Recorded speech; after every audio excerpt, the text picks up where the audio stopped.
Silakan duduk Bapak Ibu sekalian, seperti biasa dalam kebersamaan di rumah masing-masing. Saya mau katakan shalom dan mari jabat tangan kanan kiri di dekat Bapak Ibu untuk dijangkau anggota rumah. Katakan damai sejahtera bagimu untuk berbagi sukacita di hari ini.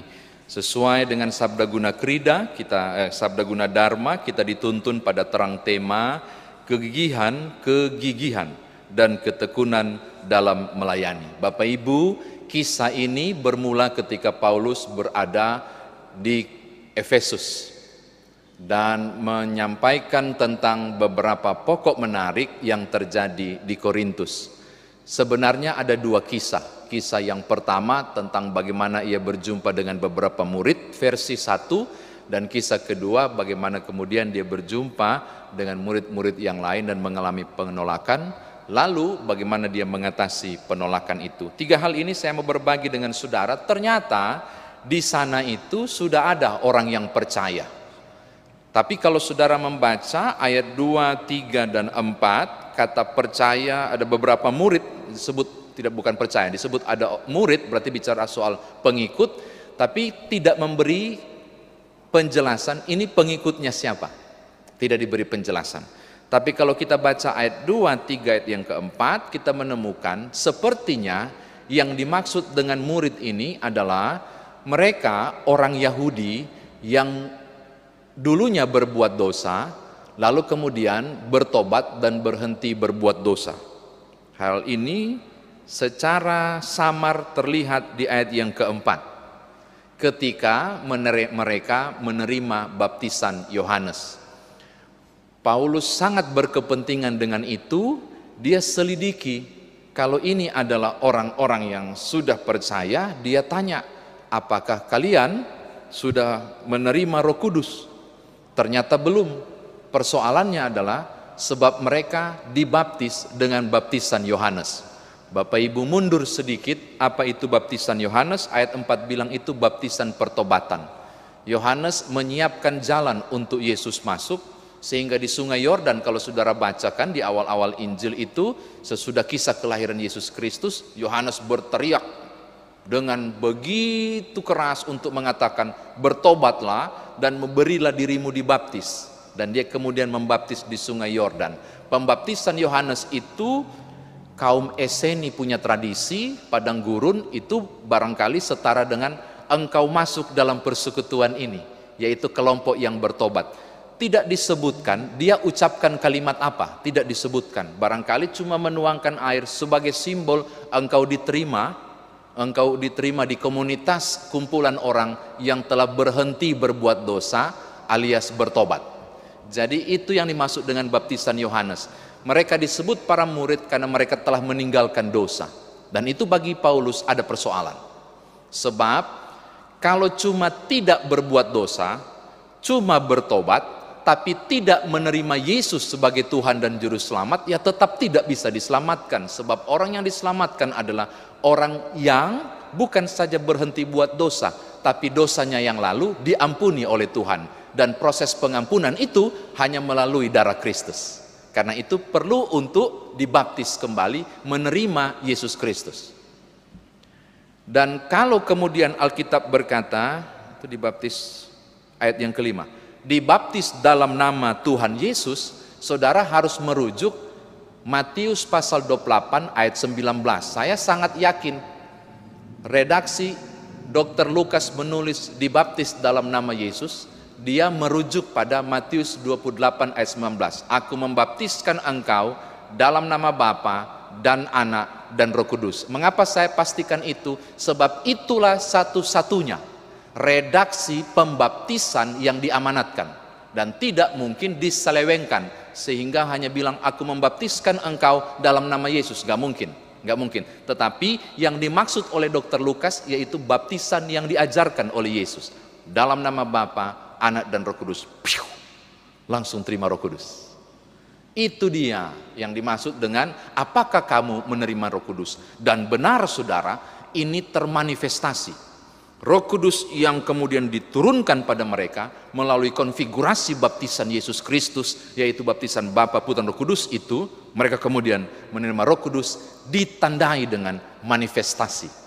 Roh Kudus. Jadi manifestasi itu bentuk nyata dari hadirnya Roh Kudus. Dan ditandai itu mereka berbahasa roh dan bernubuat. Saya tidak akan bicara tentang apa arti bahasa roh dan bernubuat karena beberapa bulan lalu bukankah sudah disampaikan kepada saudara perbedaan nyata di kondisi mana bahasa roh boleh dipakai dan di posisi mana tidak bisa digunakan. Dan hanya boleh bernubuat yang dianjurkan oleh Paulus. Oke? Ini catatan yang pertama. Yang kedua Bapak Ibu, yang kedua, Paulus melakukan tanggung jawab pelayanan itu di rumah ibadat. Tolong dicatat dan ingat baik-baik, itu berarti bicara soal sinagoge. Itu lihat di ayatnya yang ke-19. Ayat 2 dan seterusnya itu kita menemukan di mana itu ditulis, mereka di rumah ibadat. Itu berarti di sinagog. Ketika dilakukan di sinagoge, ternyata ada orang yang menolak. Tapi cara Paulus adalah dia menyampaikan dengan luar biasa. Tolong lihat ayat yang ke-8. Ayat 8 dalam begini. Ia berusaha meyakinkan mereka tentang kerajaan Allah. Ayat 8. Itu di sinagoge. Ayat yang ke-8. Penginjilan dilakukan di kumpulan orang di rumah ibadat Yahudi. Kalau sinagoge itu rumah ibadat Yahudi, Alkitab menyebut dia berusaha meyakinkan mereka tentang kerajaan Allah. Dialogomenos itu dan kai puteon itu DP arti begini Bapak Ibu, berdialog, berargumentasi, mendorong, bahkan memaksa sampai yakin. Bagaimana ya terjemahan bebasnya? Berbicara terus menerus dan kalau boleh sedikit memaksa supaya mereka mau yakin itu. Jadi dia berdebat itu, terjadi perdebatan di situ, terjadi dialog di situ, terjadi argumentasi di situ. Tetapi Bapak Ibu, ternyata dia pun ditolak. Bahkan di ayat yang ke-9 itu mengerikan. Ada kalimat mengumpat, kakologauntos, itu memang mengumpat tapi sebenarnya bahasa lebih tepatnya mengutuk jalan Tuhan. Bapak Ibu bisa bayangkan arti mengutuk. Apa reaksi Paulus ketika ditolak? Alkitab mengatakan di ayat yang ke-9, dia tinggalkan mereka. Lalu dia pisahkan mereka dari orang-orang lain. Dia pisahkan para murid dari orang-orang lain. Ada dua yang dia buat. Dia meninggalkan mereka yang menolak. Pertanyaan saya, kok bisa sih Paulus tinggalkan orang yang tersesat? Kok segitu sih dia menyerah? Kenapa dia tidak berusaha meyakinkan mereka? Kalau saya sebut tadi tentang dialogomenos tadi, itu sudah kelewatan usaha. Dan kalau saya menyebut dengan kata mengutuk tadi, atau mengumpat tadi, itu reaksi yang luar biasa. Berarti kegiatan berupaya itu sudah dilakukan. Tapi mereka tetap menolak. Saya yakin Matius pasal 7 ayat 6 tepat untuk kondisi ini. Jangan memberi mutiara pada babi. Mungkin itu yang dipikirkan oleh Paulus. Sehingga kalau mereka sudah mengutuk jalan Allah dan mengumpat jalan Allah, oke, selamat jalan. Karena tidak tepat mutiara ini dikasih ke babi. Tidak dianggap berharga dan diinjak-injak dan tidak bernilai. Lalu apa yang dia buat kedua? Mengamankan yang sudah percaya. Betul toh? Dia pisahkan para murid dari kelompok ini. Ini tindakan luar biasa dan saudara harus perhatikan. Ketika dia tinggalkan orang yang tidak percaya itu dan menolak, dia amankan yang sudah percaya. Sangat penting untuk langsung melindungi mereka yang percaya supaya jangan si pengumpat-pengumpat ini berhasil mempengaruhi. Oke, ini catatan kedua. Yang ketiga dan yang terakhir Bapak Ibu.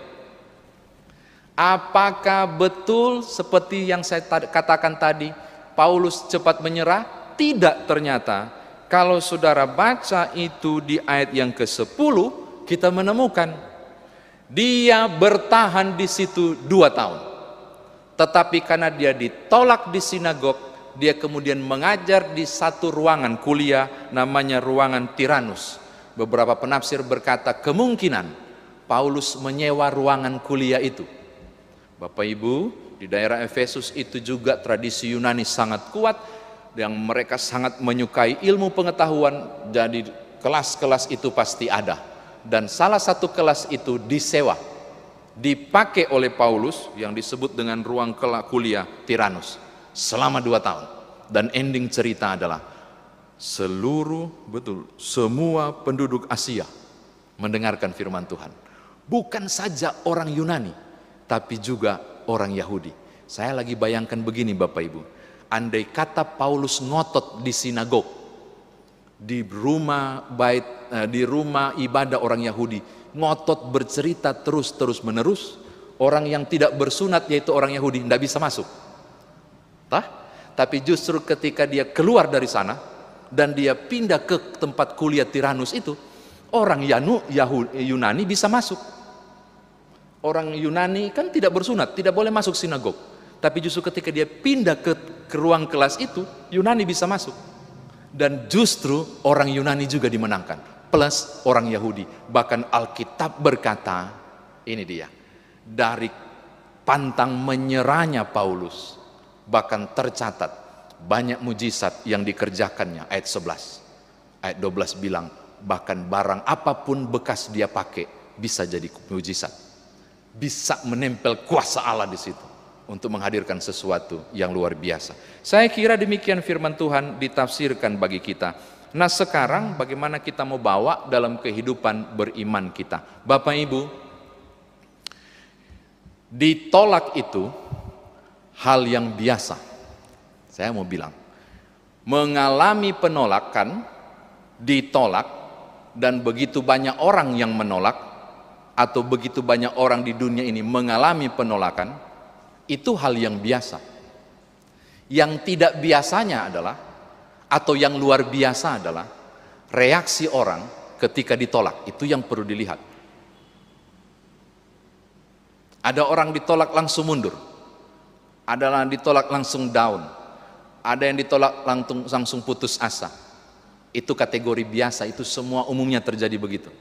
Yang luar biasa adalah ketika ia ditolak lagi, terus ditolak, dia tetap maju untuk kebenaran.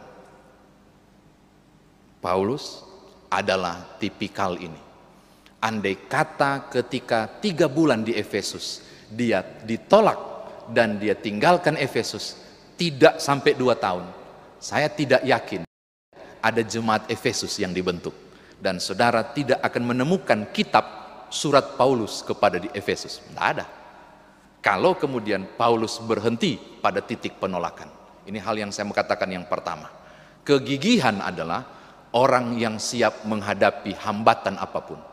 Maka hari ini firman Tuhan mau sampaikan kepada saudara, siapapun saudara yang pernah mengalami penolakan, siapapun saudara yang rasanya pernah alami hambatan, dihambat orang lain atau dihambat oleh kondisi dan keadaan, saya mau bilang, kalau saudara mengeluh, aku dihambat, aku ditindih, aku ditolak, saya akan jawab, banyak orang alami itu. Kalau engkau ingin menjadi satu di antara sekian banyak orang adalah engkau berani bangkit lagi, hadapi lagi, jatuh, bangkit lagi, dan hadapi lagi. Itu baru luar biasa. Kalau cuma ditolak, banyak orang ditolak. Penolakan itu hal yang lumrah, penolakan itu hal yang biasa. Yang luar biasa adalah bangkit lagi. Dan Paulus ada di sisi itu. Ini hal yang pertama. Hal yang kedua Bapak Ibu, ini rasul yang luar biasa. Mentalitas tahan uji itu. Kalau Bapak Ibu baca kisah rasul bagus, karena Bapak Ibu akan tahu lahirnya Korintus, lahirnya Efesus, lahirnya Roma. Bapak Ibu akan tahu. Saya sudah baca tentang kisah rasul dan saya simpulkan, tidak ada satupun yang tidak mengalami penolakan di kota-kota itu. Selalu ada. Tetapi dia tetap punya strategi jitu untuk itu. Dan hari ini dari sekian banyak strategi itu dibagi buat kita, yaitu kalau memang kemudian keruh itu terjadi, kelompok ini tidak bisa lagi untuk diajak berbicara, atau mereka adalah biang kerok dari semua masalah, jangan tetap tinggal di situ. Paulus bilang, keluar dan lakukan benteng baru untuk mereka yang rasanya bisa diarahkan. Adalah lebih baik memupuk kualitas mereka yang bisa diarahkan daripada dengan mutlak sudah ditolak dan pasti tidak diterima. Karena memang kan Alkitab mengatakan soal tadi, dialogomenos dan kokologontos itu, mencaci Allah, mengutuk jalan itu udah pasti orang dulu nggak mau terima. Daripada bersikeras di situ, Paulus pilih luar biasa. Dia kasih tinggal dan dia cari jalan baru. Mentok di situ. Dia nggak akan naik di situ. Berusaha robohkan, nggak bisa. Nggak mampu dia. Yang dia buat adalah dia bikin jalan baru. Apa jalan barunya? Ruang kuliah Tiranus. Tujuannya dapat? Dapat. Apa itu? Memenangkan jiwa. Dapat toh? Jadi ada banyak jalan ke Roma. Hal kedua yang saya mau katakan, kegigihan juga bukan cuma soal kemampuan untuk hadapi penolakan. Kegigihan juga adalah kesediaan saudara untuk mundur satu langkah dan mencari peluang langkah baru mencapai target yang sama. Oh begitu. Jadi kita diajak berhikmat. Orang yang gigih bukan cuma hadapi penolakan, tapi orang yang gigih adalah orang yang mampu memikirkan cara lain untuk mencapai target yang sama. Dan Paulus berhasil di titik itu. Terakhir Bapak Ibu, setiap hal yang dikerjakan oleh orang-orang yang setia dan berita tentang kerajaan Allah, kalau bilang menyampaikan kerajaan Allah itu berarti tentang Injil, kabar baik tentang Yesus Kristus, itu selalu didampingi oleh Tuhan. Hal ini terlihat di ayat 11 sampai ayat yang ke-12. Kalau cuma modal berargumentasi, Paulus jempolan, dia sekolah khusus kok. Bahkan dia salah satu orang muda yang bisa merekomendasikan Stefanus bisa dilempar atau enggak. Di Kisah Rasul pasal 2 atau 3 itu, di awal-awal tuh. Bukan cuma modal kepintaran Paulus ternyata. Keberhasilan itu terlihat dari kuasa Allah yang turut ambil bagian dalam pekerjaan Paulus di Efesus. Maka hal ketiga saya mau tutup begini kepada Bapak Ibu. Hadapi tantangan. Yang kedua, mundur selangkah untuk melihat peluang yang baru tapi mencapai tujuan yang sama. Yang ketiga yang tidak kalah pentingnya, jangan bekerja sendiri, jangan berjuang sendiri, libatkan Tuhan dalam tiap gerakan apapun yang saudara mau lakukan untuk mencapai kesuksesan. Tadi saya bilang terakhir, ini terakhir sekali. Bapak Ibu, bulan-bulan ini, bahkan minggu-minggu ini, selingkup sinodal, hampir semua GPIB menyelenggarakan bina pengurus Pelkat yang baru, dan beberapa telah melakukan peneguhan pengurus Pelkat dan pelayan PAPT. Pengurus-pengurus yang baru terpilih, pelayan-pelayan yang baru terpilih, termasuk Piniel. Kita punya pengurus-pengurus yang baru dan pelayan-pelayan yang baru stok lama. Mereka yang digandeng lagi untuk tetap setia berkarya. Saya mau titip semangat Paulus ini kepada saudara di Piniel ataupun siapapun saudara yang baru saja diteguhkan sebagai pelayan PAPT, sebagai pengurus Pelkat. Jangan mau cepat mundur. Jadilah seperti Paulus yang gigih maju, mengerjakan tanggung jawab pelayanan. Ditolak, hadapi benteng, hadapi yang menahan saudara untuk maju, itu hal yang biasa. Kalau saudara mau jadi luar biasa adalah saudara jatuh, tapi bersedia bangkit lagi, mencari cara menembus target pelayanan untuk kemuliaan Tuhan. Sebab tidak pernah mungkin saudara dibiarkan sendiri melaksanakan panggilan itu. Tuhan berkati Bapak Ibu Saudara. Haleluya. Amin.